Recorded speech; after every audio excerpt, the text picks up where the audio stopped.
Selling a comb to a bald monk. Motivational story about planning or nothing impossible.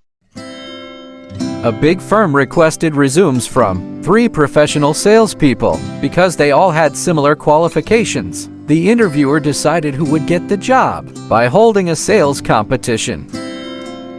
The plan was to sell combs to monks at any mountain temple, but the monks should follow the tradition of shaving their heads.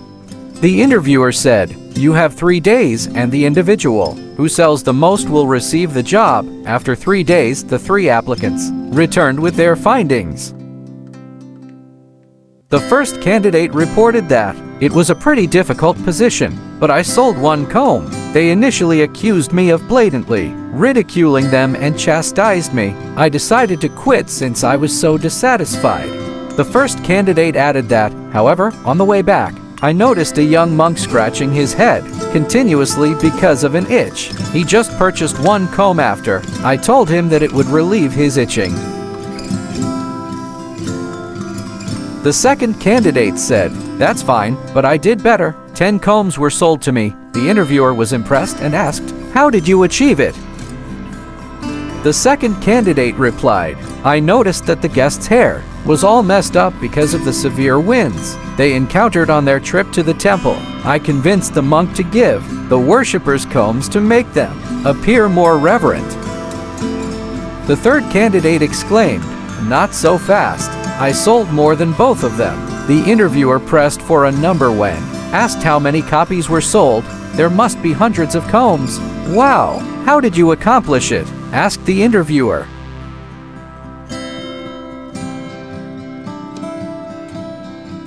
The third candidate replied, "I praised the senior master of one of the greatest temples for his community outreach and creation of a hallowed space for worship. He thanked everyone who came to visit him and praised them for their loyalty and commitment. I suggested that he give his visitors Buddha's blessing as well as a souvenir.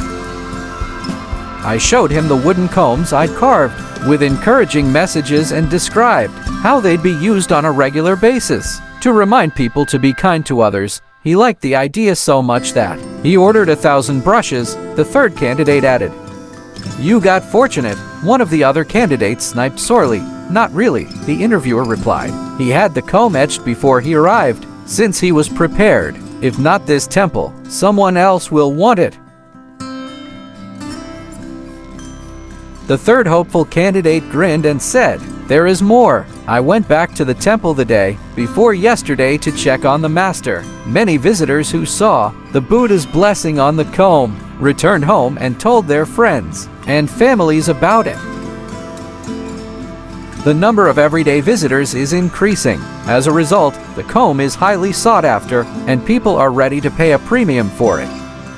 The master believes that, due to the temple's popularity, he will rapidly run out of available combs and will need to place an additional order," said the third candidate. Moral of the story: planning and creative thinking are essential for any successful leader. If you work hard, nothing is impossible. Believing in yourself will set you free from the impossibilities that the world serves you. If you have had goals and felt were impossible to achieve, but through faith and determination, you made things possible,